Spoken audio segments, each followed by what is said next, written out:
Right, welcome to the One Life Church devotional series. We cover the entire Bible in 20 months. Well, today's chapters are Esther 9 and 10, and we wrap up the book of Esther. And we find ourselves on the 13th day of Adar, the calendar month.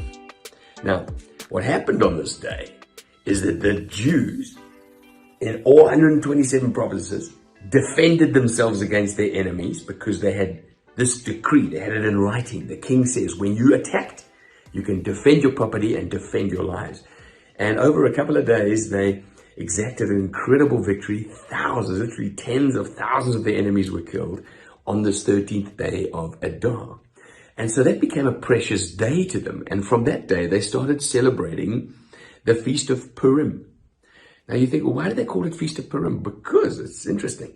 If you go back to why they had to defend themselves in the first place, it was because of that vile Prime Minister, Haman. He wound up being impaled on a pole after they uncovered his plot.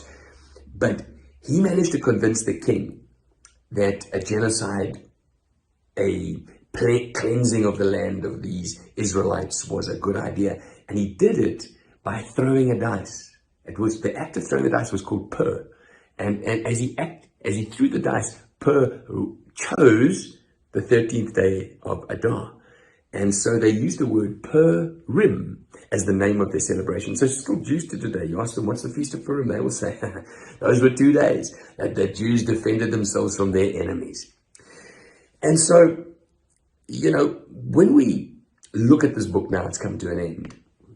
We ask ourselves, what can we learn? Well, you could say, well, Mordecai, he seems to be like the real hero in this book. He's full of compassion. He can scope up ahead. He's got courage, refused to bow down, take a knee to the ideology of the day, had faith. I don't think it's as simple as that. Because, it's a weird book. Remember, God's not mentioned in this whole book. There's a lot of drink, there's a lot of sex, and there's a lot of murder. And Esther and Mordecai are part of this. It's not, they're not like held up as this moral duet. They're certainly not. I mean, Esther married a Gentile. That's not law-abiding. She ate food that was not allowed. That's not law-abiding. And Mordecai did some manipulative and wicked things. This was not a moral example for us. No, if it does anything, it shows us that, God uses a mess. God uses incomplete people.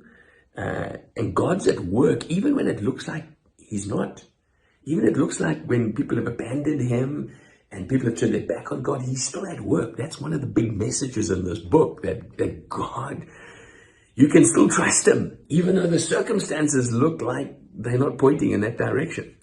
If we helicopter out a bit, just have a look at what happened here. It starts off, we're looking at a king, looking at his splendor, and the Jews are in a really bad state. There's an orphan, hanging out with her cousin, and the king is paraded with all his splendor. But the way the book ends, Mordecai, the Jew, is paraded in all his splendor. The orphan is now the queen, and the Jews have been rescued. In this mayhem, in this debauchery, in this murder, in this moral degradation, in this backslidden state, God is still at work, still using flawed people. I don't know about you, but when I look at this book, I think, Lord, if you can use Esther, and if you can use Mordecai, and it doesn't matter how dark the circumstances, imagine having a law that you see written on CNN News that said your people group could lawfully be murdered on the 13th day of Adar. Where's God? God's at work. Who are we going to trust? You trust God. But what about these people that are in power representing us? They're not moral people. He can still use them.